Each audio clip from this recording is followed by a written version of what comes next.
Hello and hey, today we're messing around with golf with your friends. This time going to be the RGB Beginnings, Perfect Score, and Classic Guide. This was made by Congoy, and our very first hole we're going to have about 2 2/3 power right at the flagstick with maybe just a touch to the right of the flagstick, but still being on the flagstick. Hole number 2, we aim at this little spot here between these tiles and go about the same power, if not a bit more. A good 2 2/3 is, again, the rough estimate.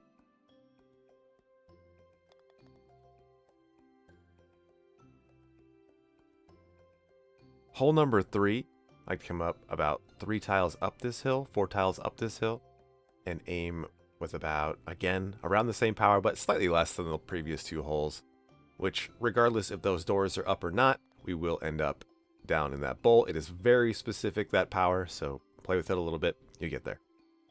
Hole 4, we want to aim with almost the same amount of power, except with a base of 3, and we want to aim at the sort of the right side of this circle to kind of bounce off that nice piece of wood and get caught on the far backside of the bowl.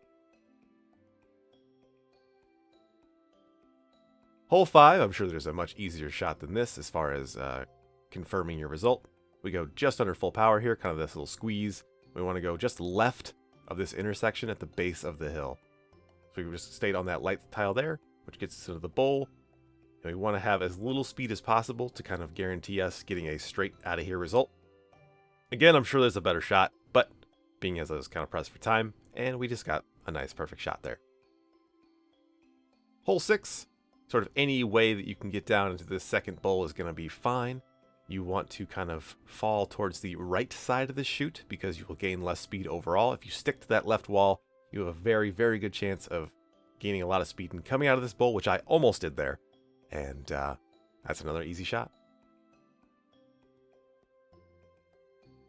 Hole 7, I like to go up to the 4th tile on the green part of this. You go 2 and about a quarter. We bounce down to this bowl. We get a very particular bounce off this chute to end up here. This one's a little tricky, a little tough, and going down the straight way from just off the edge of the ramp is also difficult. So you have to get a little lucky there if you don't know exactly the shot you're trying to pull off. Hole 8, we go 2 tiles onto the green here.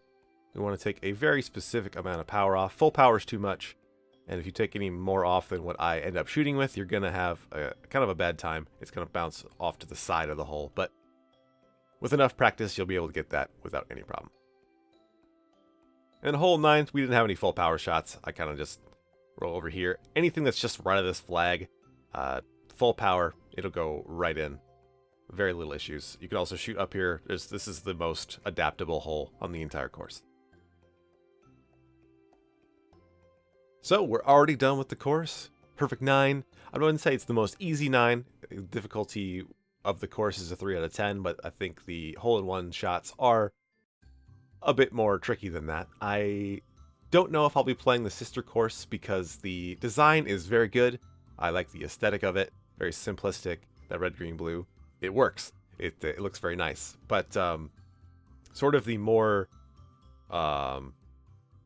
random nature of how the bowl spits you out, which is technically upping the skill level, where if you shoot the same shot every time, it will work out, but it does feel a little bit like throwing darts in the dark, where you don't know exactly where it's going to land. If you beat off by a pixel or 2 in power, you're not sure if it's going to stay the same, or if you're going to go veering off to the left when you come out one of those shoots. I'm a bit mixed about this, however, it's subjective, completely subjective, so you guys want to go ahead and tell me down in the comments what you thought of this course. I think it's fun. I think it's good. I just don't know about all the design aspects, and maybe they'll grow on me over time, and maybe when I play the other course, it might grow on me even more. But, again, this is a short video, so thanks for watching, thanks for listening, and be safe, guys.